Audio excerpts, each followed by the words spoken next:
बाराबंकी के एक थाने में थाना का नाम होता है रसोली।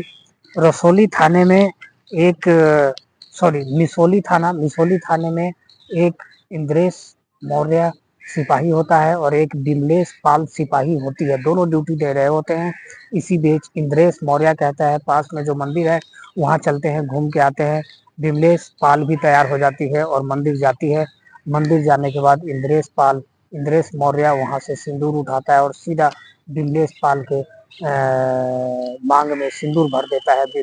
बिमलेश पाल कुछ समझ पाती तब तक उसके मांग लाल हो चुके थे। दोस्तों ये कहानी क्या है, ये सच्ची कहानी क्या है, कैसे घटित हुई, क्या क्या हुआ, ये सारी बात बताऊं उससे पहले आपसे रिक्वेस्ट है आप इस चैनल को सब्सक्राइब करें। वीडियो अच्छी लगे ना लगे इसे लाइक कमेंट शेयर जरूर करें, क्योंकि इससे हो सकता है आपके जानने वाले, आपके पहचानने वालों जागरूक हो, समझदार हो और अपने और अपनों की रक्षा कर पाए। दोस्तों बाराबंकी थाना मिसोली बिंदोरा गांव के पास 30 जुलाई 2025 को एक लाश मिली एक खेत में। वो खेत के किसान अपने खेत गए हुए थे सुबह सुबह। ये जो जगह है ये है बहराइच और लखनऊ हाईवे के पास। जब ये किसान गए तो देखा बहुत सारे कौवा एक जगह झुंड बना रखा है। इनको लगा कोई कुत्ता उत्ता जंगली जानवर मर गया है। ये और नजदीक गए तो देखते हैं एक लड़की की लाश है जो वर्दी पहनी हुई है और वर्दी पे लिखा हुआ है उसके नेम प्लेट पे विमलेश पाल। और बहुत सारे कौवे, कोई उसका आंख नोच रहा, कोई कुछ कर रहा, बहुत सारे कीड़े उसके लाश को खा रहे। दोस्तों फिर वो पुलिस वालों को फोन करते हैं, पुलिस वाले आते हैं, उनके विमलेश पाल के घर वालों से पता करने की कोशिश करते हैं। और सबसे बड़ी बात, वो उसकी ड्यूटी 29 जुलाई 2025 को उसी गांव में जो मेला लगने वाला था उसमें था, लेकिन वो ड्यूटी पे नहीं पहुंचती है। उसके बाद भी पुलिस महकमे में अपने सिपाही को खोजने का कोई जागरूकता नहीं होता, किसी को नहीं पता होता विमलेश पाल कहाँ होती है। जब 30 तारीख को ये लाश मिलता है तो खोजबीन किया जाता है। माता अनारा देवी को कॉल किया जाता है तो अनारा देवी और उनकी छोटी बेटी भाग के आती है और रोती बिलखती है। वो कहती है वही वो एक सहारा थी उनके घर का, उनके जीवन का, जो कमाने वाली थी। क्योंकि 2017 में उनके पति का जो यूपी पुलिस में ही सिपाही थे, उनका भी ड्यूटी आवर में मौत हो गया था। उसी नौकरी को अनुकंपा के आधार पर इनकी बेटी विमलेश पाल को दिया गया था। अब वो रोती चिलकती बिलखती हैं। फिर थाने में पुलिस में हड़कंप बच जाती है। पुलिस महकमे में उच्च स्तरीय जांच बैठती है। फिर घर वालों से पूछा जाता है आपको किस पे शक है, क्या बात है।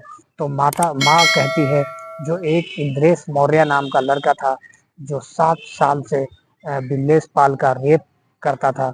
जब विमलेश पाल ने शादी करने के लिए बोला तो इंद्रेश पाल ने मना कर दिया।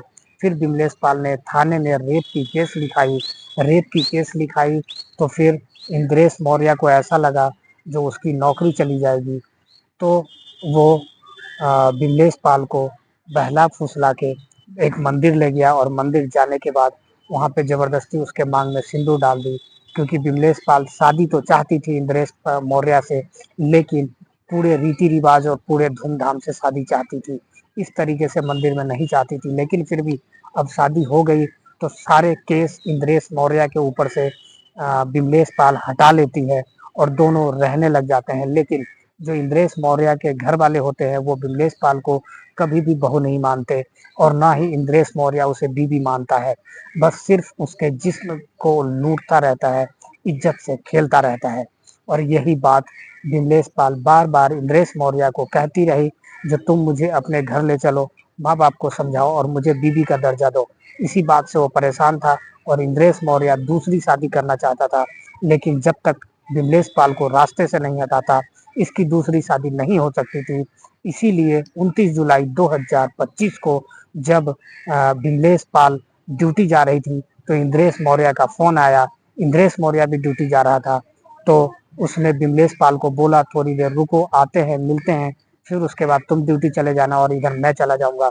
ये बहराइच और लखनऊ का हाईवे के पास जो गांव है वहीं पे पुलिया के पास विमलेश रुक के इंतजार करने लगी और तुरंत 10 मिनट के अंदर इंद्रेश मौर्य वहां आया। आने के बाद विमलेश पाल बोली मुझे टॉयलेट जाना है। बात करते करते जब बात होती रही 10 मिनट इन्होंने बात किया। फिर विमलेश पाल को टॉयलेट महसूस हुआ और वो झाड़ी में जैसे ही गई, इंद्रेश पाल अपने वैगनर से रॉड निकाल के इसके ऊपर वार कर दिया और मार के वहीं छोड़ के भाग गया। दोस्तों, अगर कानून के रक्षक ही कानून के भक्षक बन जाए, उन्हें पता है जो क्राइम करने जा रहे हैं उसमें नहीं बचेंगे, लेकिन फिर भी करते हैं क्योंकि हमारी सोच गंदी हो गई है। मैं और भी बहनें जो सिपाही हैं, जो पुलिस में हैं, उनको कहना चाहता हूँ, जो आपके आसपास बहुत सारे गिद्ध होंगे जो आपके ऊपर नजर गरा के रखा होगा, आपसे दोस्ती का हाथ बढ़ाएंगे, आपको हेल्प करने की कोशिश करेंगे, आपके बहुत ही नजदीकी और बहुत ही अच्छे भावना के लगेंगे वो, लेकिन आप इन गिद्धों के चक्कर में मत पड़ना, नहीं तो क्या पता आपकी जिंदगी भी इसी बिमलेश की तरह हो जाए। क्योंकि हमारे दुनिया में, हमारे देश में ये गिद्धों की कोई कमी नहीं है, क्योंकि हमारा कानून बहुत अंधा है, लंगड़ा है और बहरा भी है। अगर कानून हमारा सही हो जाए, मौत के बदला मौत और रेप के बदला फांसी अगर ये हो जाए, तो कोई भी ऐसा करने से पहले कई बार सोचेगा और मुझे लगता है जो इस क्राइम में बहुत कमी आएगी।